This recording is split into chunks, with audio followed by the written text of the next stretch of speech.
ओम हर हर महादेव। आप सभी भक्तजन कैसे हैं? हमको आशा है कि हमारी माता रानी की कृपा से, हमारे शिव जी की कृपा से आप सभी लोग अच्छे ही होंगे। आज मैं गणेश चतुर्थी व्रत कथा सुनाने जा रही हूँ।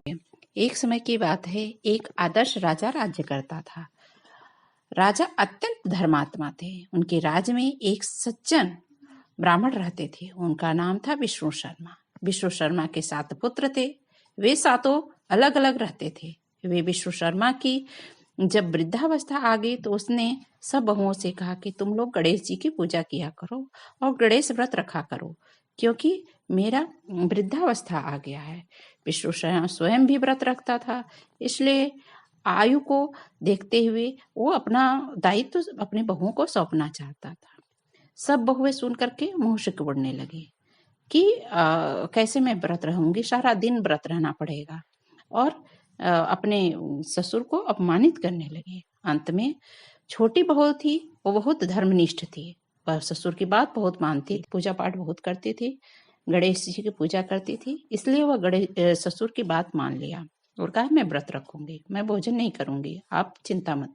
गणेश चौथ के दिन व्रत रखा। फाल्गुन मास के कृष्ण पक्ष की व्रत करी और कथा पढ़ा।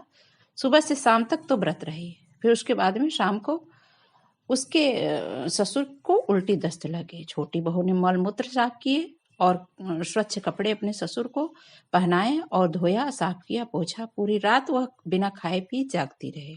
व्रत के दौरान रात्रि में चंद्रोदय पर स्नान कर फिर वह उसी गणेश जी की पूजा की विधिवत। फिर बाद में पारण। विपरीत स्थिति होने के बावजूद भी उसने बड़े धैर्य के साथ गणेश भगवान की पूजा किया, ससुर की सेवा किया। श्रद्धा भाव से उसने पूजा को स्वीकार किया। गणेश जी ने उन दोनों को अपनी कृपा से अगले दिन सुबह उसके ससुर ठीक हो गए और छोटी बहू के घर में धन्य धान्य परिपूर्ण हो गए।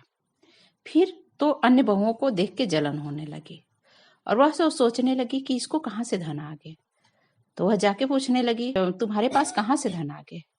तब वो छोटी बहू बताने लगी कि हमने गणेश जी का संकल्प किया था और गणेश जी की पूजा की थी, आराधना की थी, इसलिए हमें गणेश जी ने दिया है। बहुए के कहने लगी कि हम भी गणेश चौथ रखेंगे। तब ससुर ने समझाया कि इसी से मैं कह रहा था तुम लोग भी गणेश चौथ व्रत रखा करो, लेकिन तुम लोग तो मानी ही नहीं।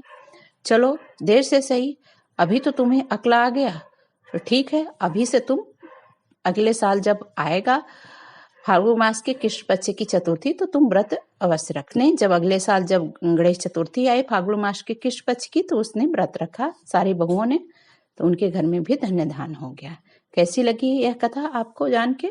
यदि यह कथा अच्छी लगी हो तो कृपया करके लाइक करिए, सब्सक्राइब करिए, शेयर करिए और कमेंट जरूर कीजिएगा। गणपति बप्पा मोरया।